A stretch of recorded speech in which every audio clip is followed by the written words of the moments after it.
सवाल ये है कि चेतना किस स्तर पर है? सवाल ये नहीं है कि प्रधानमंत्री की कुर्सी पे कौन बैठा है। ताकत कुर्सी की होती है, उसमें बैठने वाले की तो उस पे बैठने के बाद होती है। लेकिन वास्तविक ताकत जो है, असली ताकत जो है, वो उस कुर्सी की है। अब उसमें हो सकता है आज कोई और प्रधानमंत्री हो, कोई और होगा, इससे पहले कोई और बैठा था, भविष्य में कोई और बैठेगा, सब अलग-अलग तरीके से बैठेंगे। तो सवाल है उस चेतना का, सवाल है उस तत्व का। वो जो परमात्मिक तत्व है, वो जो तत्व के स्वरूप में है, वो स्वयं अपने आप में एक ब्रह्मांडिक कुर्सी की तरह है। कुर्सी स्वयं नहीं अपने में अभिभूत होती है क्योंकि उस पे जब कोई विराजता है, तो उसकी शक्ति धारण करता है। चेतना अपने आप में स्वयं में एक परम ऊर्जा है। तुम इंसान हो, तुम व्यक्तित्व हो, तुम्हारा खुद का एक स्वयं का व्यक्तित्व है।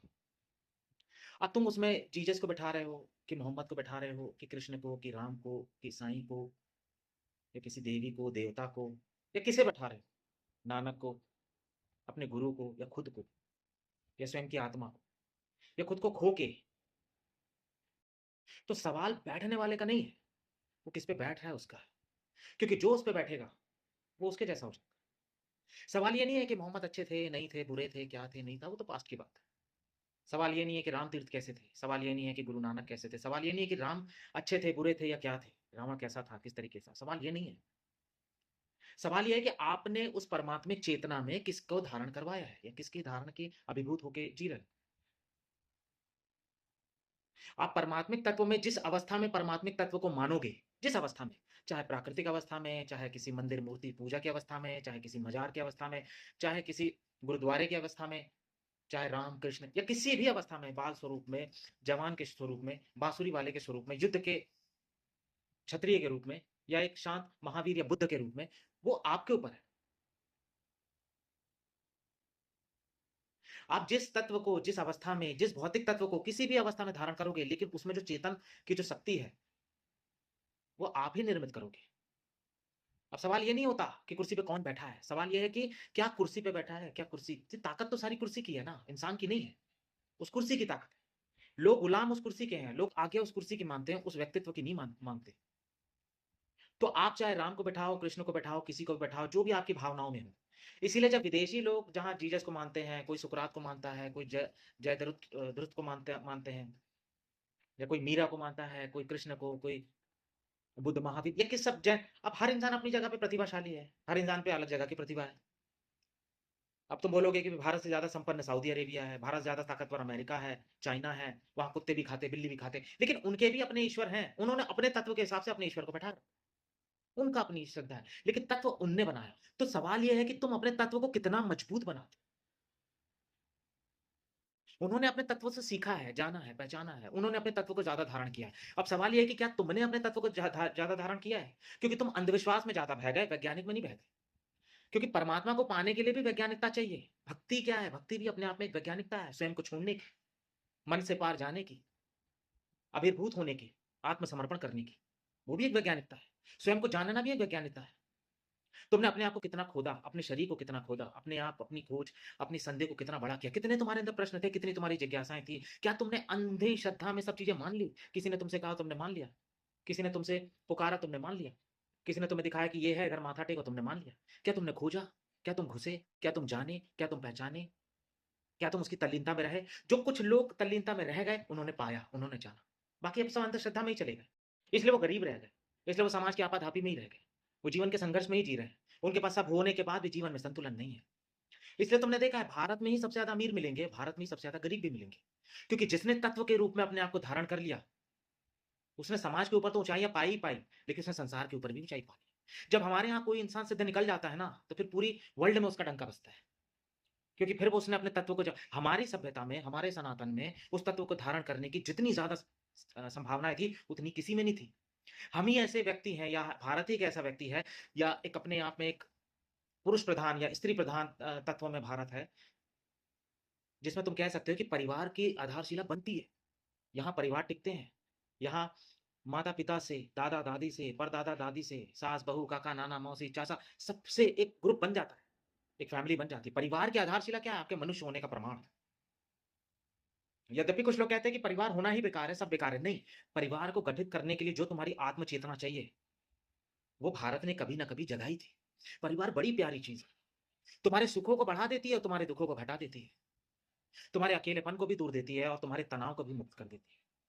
परिवार के लोग अगर एकजुट होते हैं, उनके विचार, उनकी संभावनाएँ, उनके मनोभाव यदि सब एक स्वरता में रहता है, तो बाहर फिर किसी चीज़ की ज़रूरत नहीं पड़ जाती। तुमने देखा है जब परिवार में जब बच्चे या सब परिवार लोग मिलते हैं, कुछ दिनों बाद मिलते हैं, थोड़े दिनों बाद मिलते हैं, कितना हर्षोल्लास मनाते हैं, एक-दूसरे की कमी पूर्ति क्या? क्योंकि वो अकेलापन वो दूरी करते हैं। लेकिन जब इस चीज़ के लिए जब वो परिवार की महत्वता पकड़ते हैं ना, तो वहाँ पे गलत हो जाती है।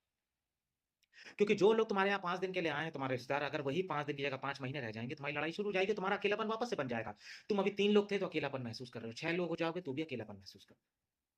तो सवाल इस चीज़ का नहीं है। परिवार होना चाहिए, आस-पास होना चाहिए, लेकिन परिवार तुम्हारी निर्भरता पे नहीं होना चाहिए। परिवार तुम्हारी आत्म विवेचना से निकलना चाहिए, आत्म-चेतना से निकलना चाहिए, आत्म-स्वरूपता से निकलना चाहिए। वो तुम्हारे प्रेम से निकलना चाहिए, अहोभाव से निकलना चाहिए, प्रार्थना से निकलना चाहिए। उसे बनाने की ज़रूरत ना पड़े। वो इसलिए ना हो कि तुम अकेलेपन हो, अपने अकेलेपन को दूर करने क्योंकि अकेलापन तो फिर कभी खत्म नहीं हो सकता। तुम आज अकेले रहोगे तो 2 हो जाएँगे अच्छा लगेगा, 4 दिन अच्छा लगेगा, फिर वो 2 में भी तुम बोर होने लगोगे। फिर 10 हो जाएँगे, 15 हो जाएँगे, 20 हो जाएँगे, फिर बहुत सारा कुलवा हो जाएगा। फिर तुम और इरिटेट हो जाओगे, फिर तुम सोचोगे कि नहीं, मैं थोड़ा अलग रह लूँ, मैं अपने पति-पत्नी, बच्चों के साथ, फिर मनमुटाव, फिर विचारों का संघर्ष। इसलिए मैं कहता हूँ चिपक के मत रहो, एक साथ एक बिल्कुल घुस के मत रहो, अलग-अलग रहो, आस-पास रहो। अपनी-अपनी स्पेस बना के चलो, बैलेंस में रहो, बहुत दूर भी मत रहो, बहुत एकदम नज़दीक भी मत रहो। अगर आजू-बाजू रहते हो, एक मोहल्ले में रहते हो, पर्याप्त है।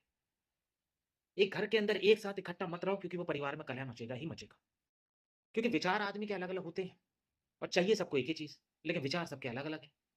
तो युद्ध होगा, लड़ाई होगी, अकेलापन भी खत्म हो जाता है और प्रेम भी खत्म हो जाता है। जब बहुत नज़दीकी हो जाती है तो प्रेम भी विदा हो जाता है। क्योंकि वो सिर्फ़ मोह और अट्रैक्शन का ही प्रेम है। ये फैमिली क्या है? फैमिली एक मोह और अट्रैक्शन पे ही तो टिकी है, अफेक्शन पे ही तो टिकी हुई है। लेकिन मैं कहता हूँ कि भारत ने फिर भी इतनी आधारशिला रखी, इतनी रखने की कोशिश की। वो अलग बात है कि ये आधारशिला भारत में परिपक्व नहीं हो पाई क्योंकि यहाँ पे स्त्रियों का शोषण होने लगा, उनकी आज़ादी का शोषण होने लगा। बहुओं को मारा जाने लगा, पीटा जाने लगा, उनकी ज़िंदगी बर्बाद की जाने लगी। पतियों का दबाव बनने लगा, सास का दबाव बनने लगा, वो बन नहीं पाए। लेकिन कुछ 100 में से कुछ तुम्हें ज़रूर मिल जाएँगे, जहाँ एक व्यवस्था बिल्कुल संतुलन में है। तो बात मैं कर रहा था तत्व की, कि तत्व को धारण करना और तत्व को सीखना, तत्व को जानना, तत्व से उसमें अपने ज्ञान को प्रखर करना, तत्व की वैज्ञानिकता को समझ लेना, वो वास्तविक अध्यात्म है। राम ने क्या किया? कैसे किया? क्या उनका चरित्र था? किस तरह की उनकी भाव-भंगिमा थी? क्या उन्होंने सिखाया? गीता में कृष्ण ने क्या सिखाया? वो तुम्हें कोई ज्योतिषवाद पे लेक्चर देके नहीं गए, कर्मकांड पे लेक्चर देके नहीं गए। उन्होंने जीवन के एक प्रकृति के एक-एक गुण रहस्य को, आत्मा के गुण रहस्य को, मन के गुण रहस्य को, हर चीज़ को तुम्हें समझाया और समझाने के साथ-साथ तुम्हें प्रैक्टिस करना सिखाया। शिव ने जितने भी सूत्र दिए, उन्होंने उस सूत्रों में जितने भी उन्होंने विज्ञान भैरव तंत्र के हो, चाहे तंत्र साधना के हो, चाहे हठ योग के हो, चाहे योग के हो, योग क्रियाएँ हो, क्रिया योग हो या जितनी तरह की भी क्रियाएँ हो, उन्होंने कहा इसको करो, इसको साधो, इसको देखो, इसको जीतो। निर्विचार होने की अवस्था को प्राप्त करो, मन से आमन की स्थिति में जानने का प्रयास करो, तभी तो तुम शक्तिशाली होगे, मजबूत होगे, ताकतवर होगे। जिसके मन जिसके वश में आ जाता है, उसकी इच्छाएँ उसके वश में आ जाती हैं और जिसकी इच्छाएँ जिसके वश में आ जाती हैं, फिर वो कोई भी इच्छा पूरी कर सकता है, क्योंकि परिस्थितियाँ उसके हाथ में आ गई।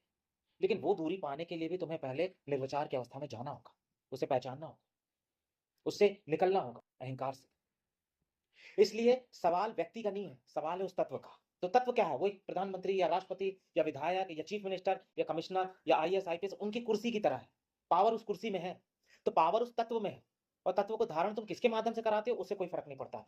तुम राह में चलते अगर पत्थर को भी पकड़ लोगे और उसमें उस तत्व को धारण करा दोगे, उस तत्व को पूजने लगोगे, उस तत्व को उसी में परिपूरित कर दोगे, तो वो पत्थर भी भगवान बन जाएँगे। क्योंकि परमात्मा तो सब में है ना, हर एक चेतना में है। लेकिन क्या होता है, जो देवी-देवता पहले से सिद्ध हैं या जिनकी बहुत बड़ी चेतना बन चुकी है,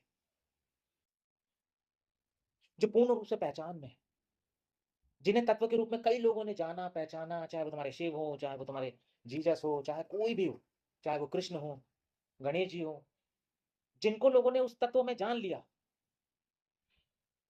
उस तत्व के माध्यम से उन्होंने उसमें उनकी पूर्ति कर ली, उनका एक स्वरूप बना लिया, तो तुम्हारे लिए आसान हो जाता है। लेकिन अंधविश्वास नहीं होना चाहिए, ये बात ध्यान रखो। लेकिन तुम अंधविश्वास करने लग जाते हो, वहीं दिक्कत हो जाती है। उसे ज्ञान से जानना, उसे उसे स्वयं के स्वभाव से जानना, अपनी खुद के अंतरात्मा में जान के ध्यान की अवस्था की गहराई में जानना कि क्या सच में शिव शिव है, विष्णु विष्णु है, ब्रह्मा ब्रह्मा है। तुम कोई भी रूप धारण करवा सकते हो। कुर्सी पे कोई भी रूप बैठा दो, उससे फ़र्क नहीं पड़ता। शिव को धारण कराओगे, शिव मिल जाएँगे। विष्णु को धारण कराओगे, विष्णु मिल जाएँगे। लेकिन अंत में मिलेगा उनके अंदर का वो गहन तत्व, जिसका शिव भी ध्यान करते हैं, विष्णु भी ध्यान करते हैं, सब ध्यान करते हैं। वो गुण है, वो रहस्य है। इसलिए परमात्मा ने कहा मैं हर चीज़ में हूँ। उन्होंने ये स्पेशली नहीं किया मैं जो जिस शरीर में आया हूँ, क्योंकि वो शरीर भी तो उनका नष्ट हो गया ना। उन्होंने कहा मैं हर एक कण में हूँ, हर एक प्रकृति में हूँ, प्रकृति के एक-एक छोर में हूँ। उसका मतलब क्या है कि मैं एक-एक सेल में हूँ, एक-एक बॉडी में हूँ। मैं उस ऊर्जा में हूँ, उस ऊर्जा से भी परे जो शून्य है, उसमें भी मैं ही हूँ। मुझे जिस रूप में भजोगे, जिस रूप में देखोगे, जिस रूप में जानोगे, जो भी तुम्हारा अनुभव होगा, जब एक रामकृष्ण काली जी को पूछते हैं और काली जी को जब सिद्ध कर लेते हैं, तो उन्हें भी अंत में वही शून्यता, वही काली में दिखती है, वही ऊर्जा दिखती है, जो महावीर को दिखी होगी उनकी साधना में, बुद्ध को दिखी होगी उनकी साधना में, नानक को दिखा होगा उनके गीत, कबीर को दिखा होगा उनकी वाणी में, मीरा को दिखा होगा उनके नृत्य में, उनकी भक्ति में, चैतन्य प्रभु को उनके भजन में और नृत्य में, इन सब चीज़ों में दिखा होगा।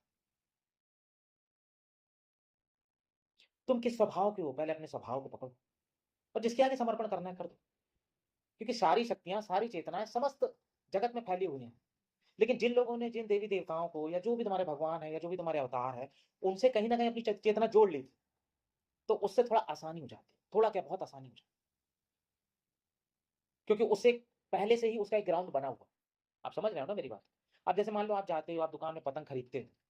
पतंग आपने कोई भी अपनी चूज़ की, फिर उसमें धागा बाँधा, फिर धागा लिया, फिर घर लाए, फिर उसमें मांझा बाँधा, फिर धागे में गिर्री बाँधी, सब कुछ बाँधा, फिर पतंग उड़ाया। और एक कहानी है कि आप छत पे गए, आपको रेडीमेड एक पतंग मिली। अब ये उड़ाना तो है आपको, दोनों ही कंडीशन है। सवाल उड़ाने का है, ये ध्यान रखना, सवाल पतंग का उतना नहीं है। लेकिन हाँ, जब कोई आपको ऐसी पतंग मिल गई या कट के आई हुई कोई पतंग मिल गई या किसी ने ऑलरेडी उसमें सारा धागा-वागा बाँध के उसको पूरा सेट करके रखा था, तो आपके लिए थोड़ी आसानी हो जाती। आपने एक प्लॉट लिया, प्लॉट में आपने घर बनाया, किस तरीके से बनाना है, कैसे बनाना है, सारा हिसाब-किताब आप बनाया। उसका भी अपना एक अलग मज़ा है। और आपने किसी का घर देख लिया, आपको घर पूरा पसंद आ गया, आपने बोला चलो। तो वहाँ पे आपने देखा ना काफ़ी चीज़ें व्यवस्थित मिल जाएँगी, बाथरूम अलग व्यवस्थित मिल जाएगा। हो सकता है वो वास्तु में ऑलरेडी बना हो सकता है उसमें अलमारी ऑलरेडी बनी हो, सारी चीज़ें अलग हिसाब-किताब से बनी हों, उसमें बेड अलग रखा हो, पंखे भी लगे हों, तो आपको लगेगा कि हाँ, चलो ये सब लगाना नहीं पड़ेगा। लेकिन सवाल है रहने का, सवाल है पतंग उड़ाने का। असली कला तो पतंग उड़ाने की है, पतंगे अब चाहे आप अपने मन की पतंग बना लो, आप अपना खुद का भी भगवान क्रिएट कर सकते हो। जिस चीज़ को चाहो, जैसे चाहो, जिस रूप में चाहो, अपने अनुसार अपना भी चित्र बना सकते हो परमात्मा का, अपने हिसाब का। मूर्ति बना सकते हो, कुछ भी बना सकते हो, वो आपके ऊपर है। देखिए सवाल है उस तत्व का क्योंकि तुम जो भी चीज़ कल्पना में भी करोगे या बनाओगे भी या सजगता में भी लाओगे, अंत में वो बना उसी पदार्थ से ही होगा। चाहे तुम मिट्टी का एक कण ले लो, उसी मिट्टी से तुमने शिव बनाया, उसी मिट्टी से तुमने गणेश जी बनाया, उसी मिट्टी से तुमने काली जी बनाया, उसी मिट्टी से तुमने उठा के अपने जैसा ही कोई भगवान बना लिया। कुछ भी बना लो, एलियन ही जैसा बना लिया, उसी को भगवान। लेकिन तत्व तो मिट्टी का सेम रहेगा ना। मिट्टी का जो तत्व है वास्तव में वो तो पूरा सेम ही रहेगा ना, वो तो अलग होगा नहीं। मिट्टी के सारे गुण जिस-जिस अलग-अलग देवता में बना, अब उसके चाहे तुम मजार बना लो, उसका काबा बना लो, काशी बना लो, कुछ भी बना लो। लेकिन खेल तो सारा उस मिट्टी का ही है ना। फिर लेकिन जो चीज़ें बनी होती हैं, ऑलरेडी बनी हुई हैं, तो उनकी अपनी एक अलग चेतना हो जाती है, उनसे वो चेतना भी जुड़ जाती है जिन लोगों ने उसे भजा, माना, पहचाना, जोड़ा, जुड़ाव महसूस किया। तो वो वैसे ही हो जाता है जैसे मैंने तुमसे कहा, एक रेडीमेड। उनके मंत्र भी विकसित हैं, उनकी मंत्र भी है, जैसे ही तुम उन मंत्रों को करते हो, तो तुम तुरंत कनेक्ट हो जाते हो, जल्दी हो जाता है। तुम्हारी भावनाएँ भी जल्दी जुड़ जाती हैं। तुम्हें 4 लोगों से जुड़े हुए भी मिल जाते हो, तुम्हारी भावनाओं को भी सपोर्ट भी मिल जाता है। अगर तुम मजार के सामने भी खड़े हो जाओ और मजार में तुम शिव का ध्यान करो और तुम्हारी ध्यान साधना इतनी गहरी हो जाए, इतनी गहरी हो जाए, इतनी गहरी हो जाओ कि तुम उसकी बिल्कुल शून्यता उस तत्व तक भी पहुँच जाओगे, तो वहाँ पे भी बैठ के तुम्हें वहाँ शिव के ही दर्शन होंगे। मजार में भी शिव ही दिखेंगे, मजार के अंदर भी शिव दिखेंगे। खोदोगे तो भी शिव ही दिखेंगे, बाहर भी शिव ही दिखेंगे, सब तरफ शिव ही दिखेंगे। क्योंकि तुमने किसी तत्व के रूप में वहाँ बैठा दिया। फिर एक समय आएगा जब तुम शिव में लीन हो जाओगे और शिव तुम में लीन हो जाएँगे, दोनों गायब हो जाएँगे और जो बचेगा वही शिवत्व है, वही परमात्मा, वही प्रकृति, वही ताकत है।